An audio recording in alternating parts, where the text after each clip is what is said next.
What's up everybody, I'm Kirk and this is the State of the Boom, your monthly recap of FPS news, releases, and a look at upcoming titles. And the big headline for June was Summer Games Fest, the multi-day, multi-event, Jeff Red Suit Keighley-driven gaming extravaganza that has replaced E3. May she rest in peace. Gaming's biggest global showcase of what's next. In this video, I'll be recapping all of the FPS announcements from each of the Summer Games live-streamed events. There was a lot of first-person goodness this year, a whole lot of doom and boom, as well as some gloom and doom from a certain company called Microsoft. Yeah, I have some thoughts on that later, but before we get into all the Summer Games goodness, I do have some news stories to quickly touch on from last month. And the first one is unfortunately a sad one. Robert Caskin Prince III, better known as Bobby Prince, responsible for composing the legendary music for Wolfenstein 3D, Doom 1 and 2, as well as Duke Nukem 3D, passed away on June 16th. He was 81. Prince's music had a profound influence on the FPS genre. Taking influence from heavy metal bands like Alice in Chains, Pantera, and Metallica, he would make heavy metal the defining soundscape for many early FPS games, a soundscape that continues into the genre today. A month before his death, Prince's famous work on the original Doom would be inducted into the US National Recording Registry, validating its cultural importance and ensuring its preservation for all time. A massive honor that I'm happy he was alive to see. Rest in peace, Bobby Prince, and thank you for all that you've done. It will be hard not to have you in my thoughts whenever I'm rampaging through E1M1.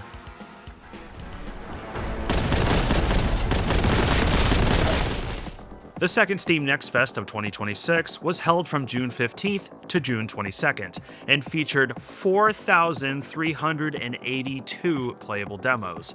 Yeah, wow. And hundreds of them were first-person shooters. I played as many as I humanly could, picked my top 15, and featured them in my top 15 FPS Next Fest demos. That video you can find linked in the description. Give it a peek, there's lots of good stuff in there. June marked the 30th anniversary of Quake, id Software's classic successor to Doom that I not only consider one of the most innovative first-person shooters of all time, but one of the most innovative and important video games ever made, period. And Quake's creators were not shy about sharing their memories on its development this month, good and bad.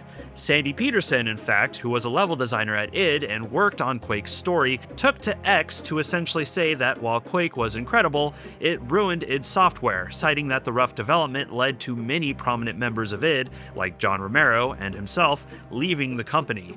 And while id stayed successful, it was never the same. This actually led to a response from John Carmack, one of id's founders and its former CEO, who lamented on the mistakes he made during Quake's development, saying that the game was overly ambitious technically and that he pushed everyone on it too hard, ending his lengthy post with a simple, "Sorry, Sandy." Now, there were no big revelations here. The development troubles of Quake are well documented in books like Masters of Doom, and all of Quake's creatives have spoken out about this stuff over the years in one form or another. It was just really fascinating seeing Carmack and Peterson recollect on Quake in such an open forum. I have the social media posts below if you want to read them in full. I highly recommend it for the Quake fans. Now, ultimately, Peterson did say that id's ruination was worth it for Quake, and all those involved went on to have successful careers.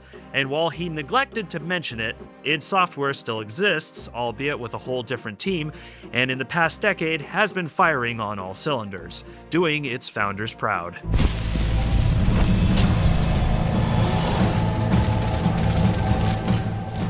Last, Cultic was just announced to be coming to consoles. Finally! This boom shoot love letter to classics like Blood and Resident Evil is launching onto Xbox, PS5, and Switch 2 on July 23rd. I have been singing Cultic's praises since its original release. It's easily one of the best first-person shooters I've ever played, and I am ecstatic that console players will finally get their hands on it, assuming the port is good, of course. Unfortunately, there's no word yet if a physical edition is coming, but I hope it does because I would buy a physical copy for the shelf in a heartbeat.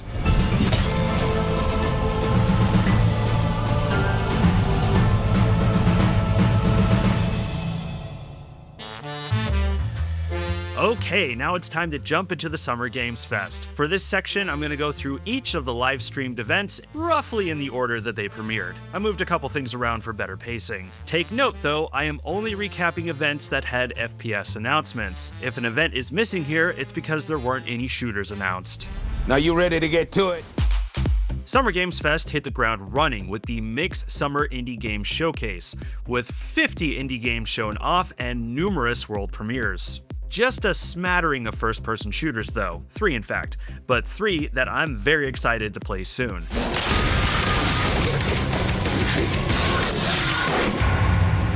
First up was a release date trailer for the long-awaited Paperhead, which is coming on September 18th. Set in a world made up of things you can find in an Office Depot, Paperhead is a fast-paced, style-scoring movement shooter in the vein of something like Ultrakill. There's a very fun demo for it out now that I highly recommend. This one is looking to be insanely fun and just plain insane.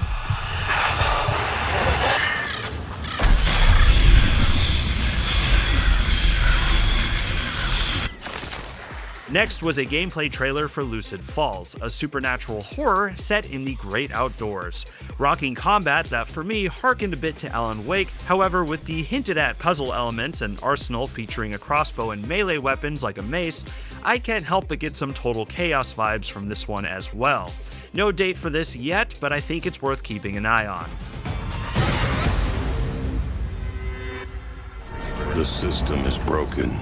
The poor are the fuel, feeding the machine of greed. And a big surprise for me in the indie showcase was Dioxide. This is a tactical Souls-like FPS coming from Bite Barrel, the developers of the Forgive Me Father games, which I enjoyed quite a bit, and I know a lot of you watching did as well. And as you can see, Dioxide has a similar illustrated art direction, although this time around we're stepping away from Lovecraft and into something more akin to cyberpunk dystopia. It should also be noted that Bite Barrel is publishing this independently, at least at the moment. The Forgive Me Father games were published by Fulcrum. In Souls-like fashion, the game revolves around dying and respawning, or reprinting in order to progress. Not much more information on this one yet, but I am very excited to learn more.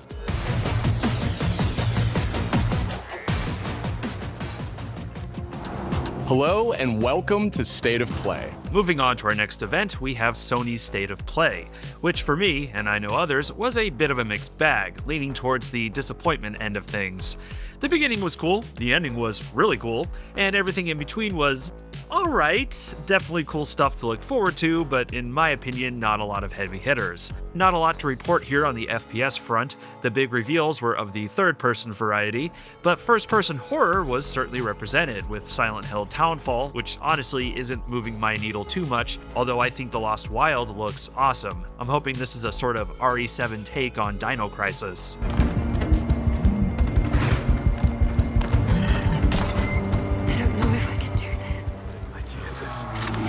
Turns out I'm a lucky man. But as far as first-person games where you shoot things, well, to my surprise, we got a big trailer for Ill, which was disgusting. So disgusting, in fact, I feel the algorithm might shame me for showing it. Yeah, we're gonna play it safe and blur some stuff.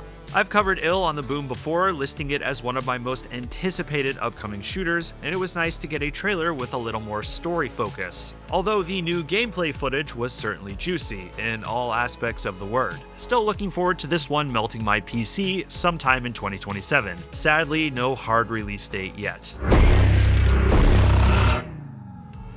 And past that, we got a look at Season 2 of the little extraction shooter that could, Marathon, which seems to be going for something more spooky, which is good, because the old Marathons were on the spooky side. I'm interested to see how the reaction to the new season will be, and players already broke it. Okay, now we're gonna start eating a little better with the Latin American Game Showcase, which had some of the most creative and wonderfully bizarre FPS reveals of all of Summer Games Fest. In a genre that can get pretty samey, I always applaud those willing to get weird and freaky. Case in point, Head Cutter.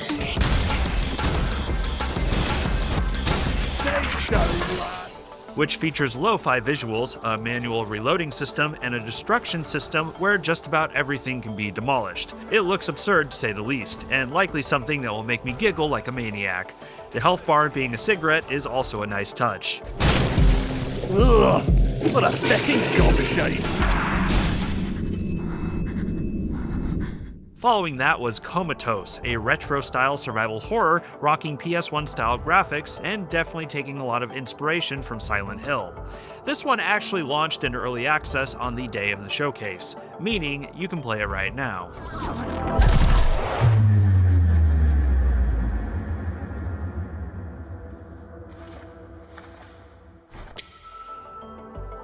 This one I'm really stoked for. Who remembers that one level in Titanfall 2 where you jump between time periods? Okay, imagine that device was the entire game. As far as I can tell, that's the idea behind Tempest Vitae, a time-traveling Metroidvania first-person shooter. Set in a colorful sci-fi world, you travel between two far-off points in time in order to best enemies in combat, solve puzzles, as well as mysteries. This has my name written all over it. I want to play this now, and I'm excited to learn more. You threw a party in heaven after saving the favela from hell. But it went bad again! One of the biggest surprises was the reveal of Brazilian drug dealer before 4. Demons from the portal to hell I opened are still in the favela, and now I have to say Mamadas from Ronaldo. The sequel to last year's indie boom shoot sensation, Brazilian drug dealer before 3, I opened a portal to hell in the favela trying to revive Mataya, and I need to close it. And it's coming on September 16th. Its demo was also featured in this last month's Steam Next Fest. I played it, loved it, and featured it in my top 15 Steam Next Fest demos. So be sure to check out that video if you want my full impressions. And there's still a DJ!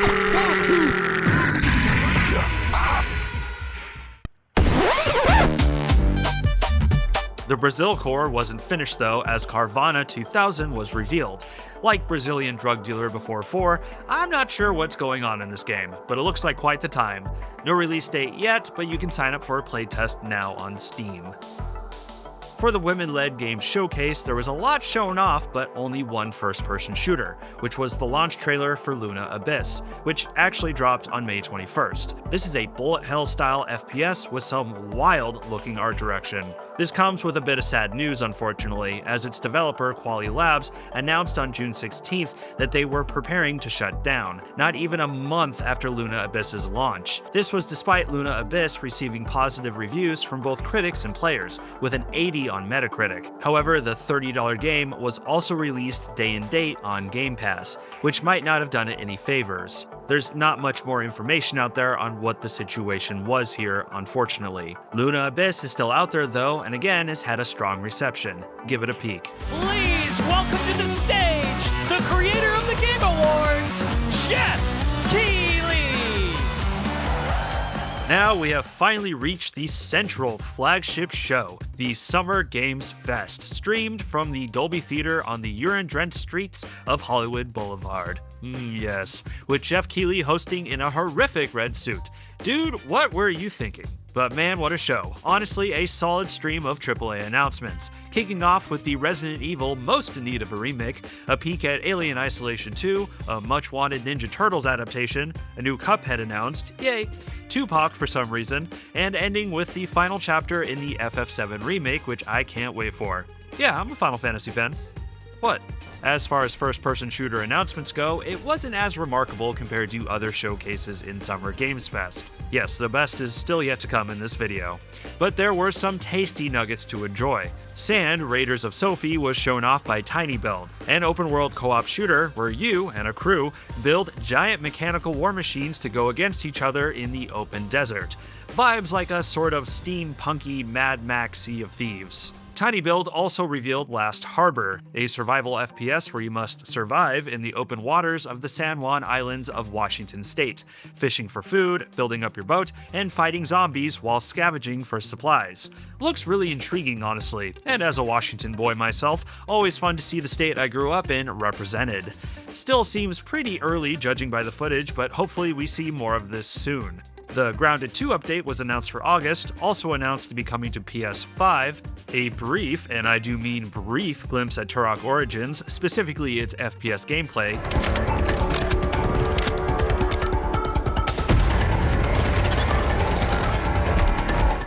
But what really made me sit up was the reveal trailer of Hakes, an open-world co-op FPS where you fight what feels like a hostile version of the aliens from Arrival.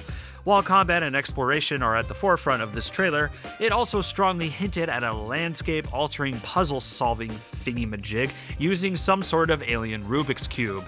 I have a lot of questions about this one, but I think its opening dialogue really says it all.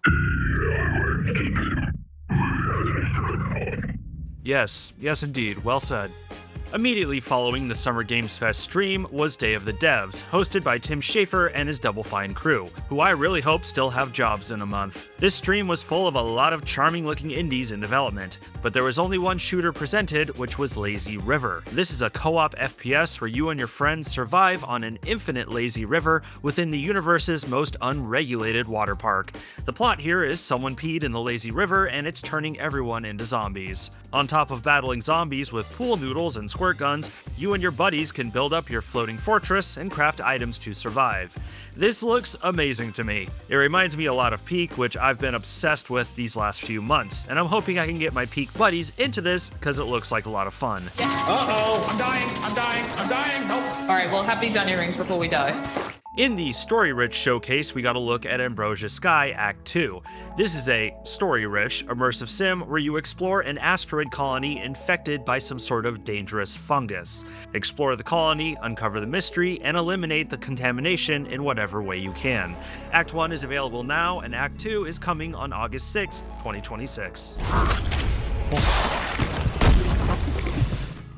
And then the Frosty Games showcase had Hyper Primate, a blisteringly fast movement shooter that looks like a cross between Donkey Kong and Ghost Runner. As the name implies, you play as a Hyper Primate that can dash, grapple, and shoot through obstacles, all in an effort to be on top of the leaderboards.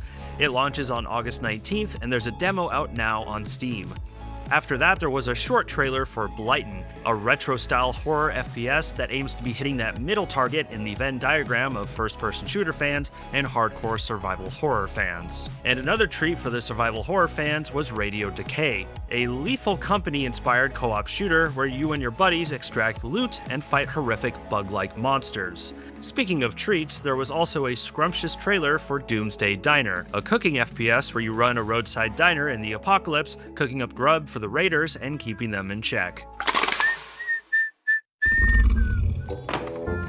What was that, Sean? It seemed serious. Well, we can't play video games tonight at all because we've got to host the PC Gaming Show! Yeah. PC Gamer once again held their PC Gaming Showcase, and despite having a horrifically cringe intro, brought 2 hours of game reveals with a good chunk of first-person shooters.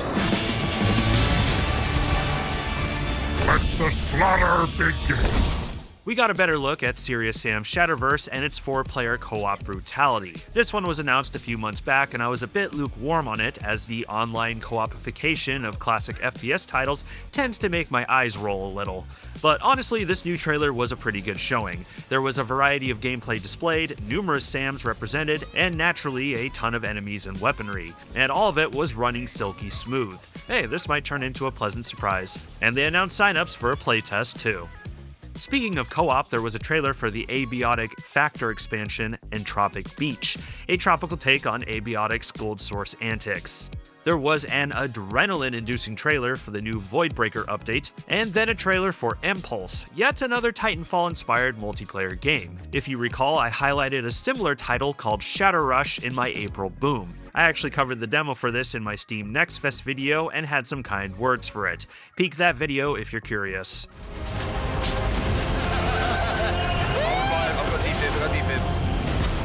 War Dogs was featured in both the PC Gaming Show and Feature Games Showcase, one rocking the trailer, another a dev diary.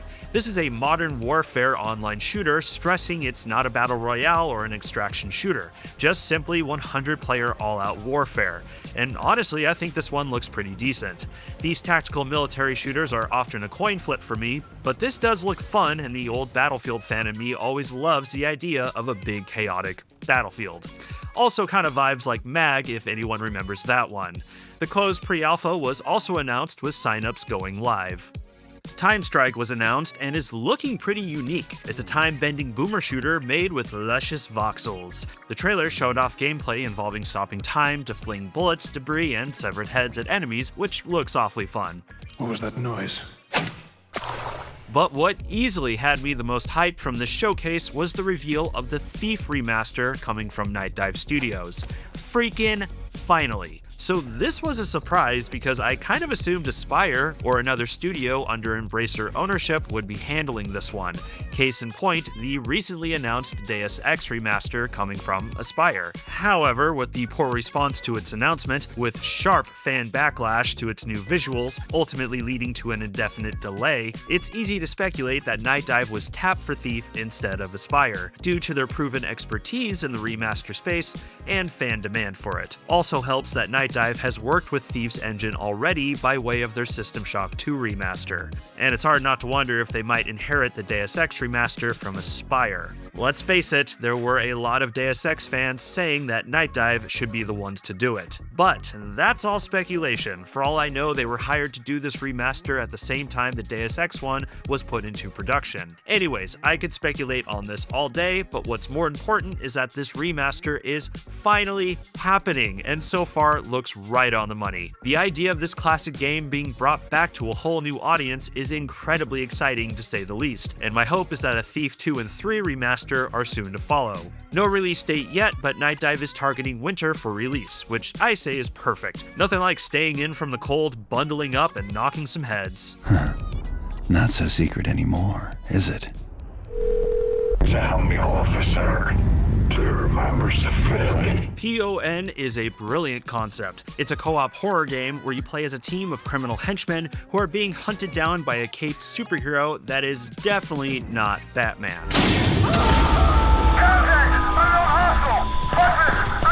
There's not much else on this one other than the announcement trailer, and I hope it's able to provide the experience I want from it, because playing up on how scary it would be to be hunted by Batman or whoever this guy is, I think is fertile gaming soil that needs to be cultivated.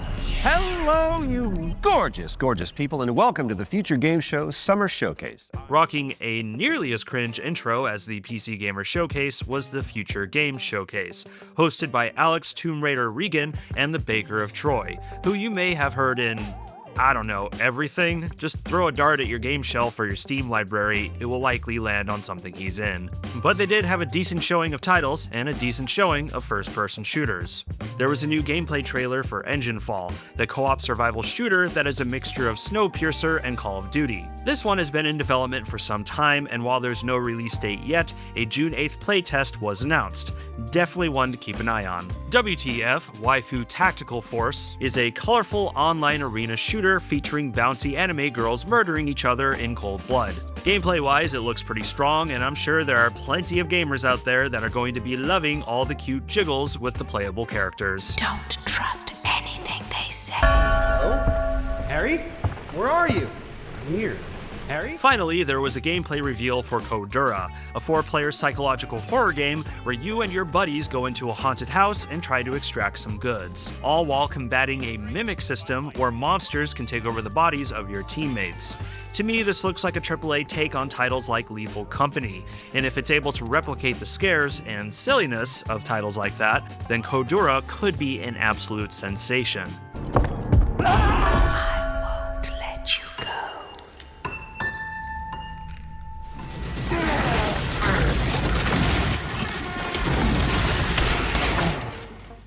I was working on the script for this video while watching the Summer Games showcases, and when the Xbox Games one wrapped up, I simply wrote, wow. I mean, they really brought it. The fact that they announced a new Spyro and Crazy Taxi would have been enough to make it my favorite showcase. But my god, so many of the reveals were fantastic, not to mention the first-person splendor to be had. It was hard not to feel that Xbox was really turning things around, really starting to get their act together. And then the coming weeks happened, and all those good fuzzy feelings were dashed with the Xbox CEO basically admitting that the financials of the company were in dire straits, foreshadowing massive layoffs and studio closures, with Microsoft putting their less profitable studios in the crosshairs like Double Fine and Arcane Leon, culminating in the news that Ninja Theory, which had announced their new game Senua during the Xbox showcase, aka Hellblade 3 was going to be closed lest they find a buyer. Keep in mind, some of these studios were purchased by Microsoft within the last decade and told that even if their games weren't huge hits, it didn't matter so long as they filled the back catalog of Game Pass, which went from being Xbox's silver bullet to an open wound bleeding money. I'd say Xbox has managed to put themselves into a pickle, but I think saying they managed anything is too kind. I mean, my god, way to hype up and inspire your fan base only to take a sledgehammer to their knees. Yeah, I know I sound prickly here, but this kind of stuff drives me up a wall, and has only solidified that this current AAA generation is one of the worst of my lifetime, and the fact that the livelihoods of so many Microsoft employees are being disrupted by the greedy whims and poor decisions of their bosses irritates me to no end. But hey, to get some positivity back here, it doesn't change the fact that Xbox's showing was fantastic, with strong third and first party titles. Everything I'm about to show I do feel will be worth playing. There's great software for the moment still coming out of Xbox. Perhaps software is what they need to focus on solely now. The chief stuff of legends. Unsurprisingly, we got a trailer for Halo Campaign Evolved, which I have a funny feeling is safe from cancellation, highlighting Operation Meteorite, a new 3-mission prologue taking place 1 year before Big Daddy Master Chief and his Marine crew discovered the titular ring, highlighting the brute enemies who were absent from the original Halo, along with weaponry that wouldn't appear until the later games, as well as space combat, which actually looks pretty dang fun. And regardless of how you feel about this upcoming remake, it's hard to deny it's looking amazing on the visual front. Some fun tea about this one too is that apparently a story trailer for Campaign Evolved, which has since been released, you're looking at it now, was meant to appear during the Sony State of Play, but was pulled at the last minute along with a last minute cancellation of Gears of War E-Day on PS5, going along with Xbox's push to re-embrace exclusives to help its unfortunate financials. It should be noted though that Campaign Evolved is still slated for PS5 release. Seems to me the original plan was to have the story trailer premiere at the State of Play and then have the Xbox showcase follow it up with the Operation Meteorite trailer. But then whatever messy last-minute shenanigans happened within the conference rooms of Xbox games put the kibosh on those plans. Perhaps that's one of the reasons why the State of Play felt a little anemic. Anyways, I'm not the biggest Halo fan out there, but so far everything about Campaign Evolved is looking really good. And while I'm sure some Halo fans have lengthy essays on their concerns about it, I think it's gonna drop and do everything Microsoft hopes it's gonna do. Although they should maybe clear up that PS5 co-op gobbledygook. Lord.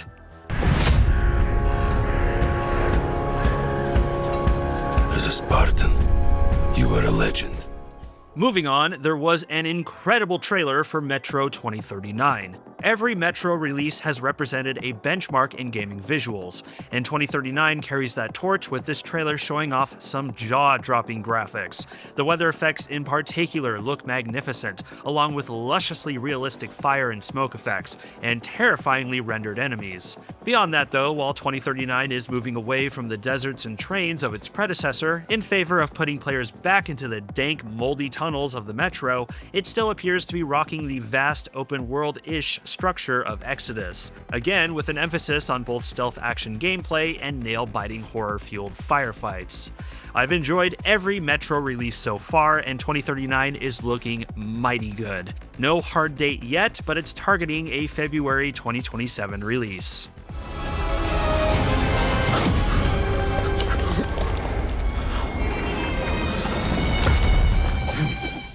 Coming from Focus Entertainment, Magicians: The Devil's Deal was revealed with a vividly Victorian cinematic trailer. My knee-jerk is that this is BioShock meets The Prestige, and honestly, I'm all for it. The gameplay featured looked fun, the magic wand in particular is a clever weapon, and the playing cards are looking to let me live out my Gambit fantasies.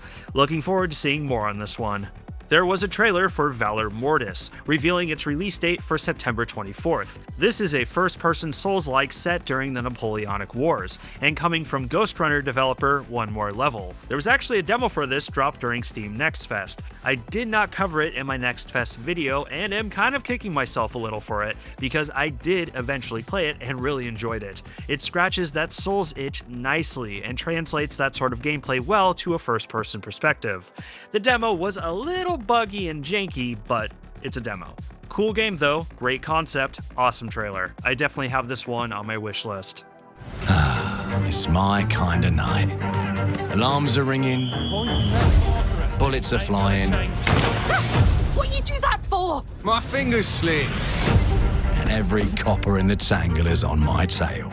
There was a lengthy trailer for Clockwork Revolution, the new FPS RPG coming from inXile Entertainment, which, to remind, was founded by Brian Fargo, the creator of the Fallout series, and responsible for the recent Wasteland games, which I think are excellent. Clockwork is set in a fantastical Victorian steampunk universe where you follow a bunch of thieving miscreants pulling off heists.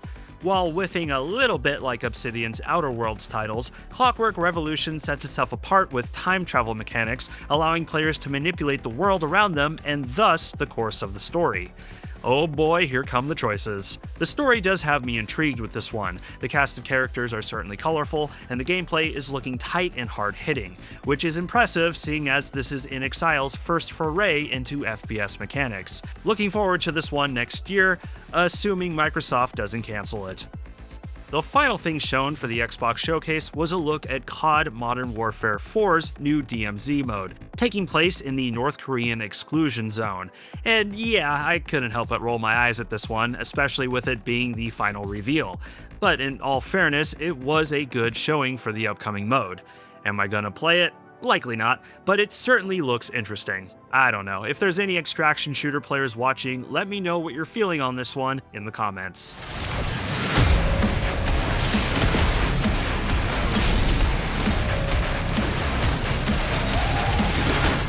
What should have been the final reveal, and I am being a bit biased on this because it was the announcement I was hoping for the most, was the reveal of Doom: The Dark Ages Revelations, the eagerly anticipated story DLC for last year's Doom: The Dark Ages. The reveal trailer hinted at the Doomslayer being cast into the bowels of hell and having to rebuild himself and his armor, and showed off some new gameplay mechanics like the spear. And best of all, it was announced to have a July 7th release, which at the time of this video's upload is less than a week away. So I actually had the opportunity to get an early look at Revelations this last month, and I just uploaded a meaty video with my first impressions. So if you want to learn more about this DLC, please give that a peek. I have it linked in my description and at the end of this video.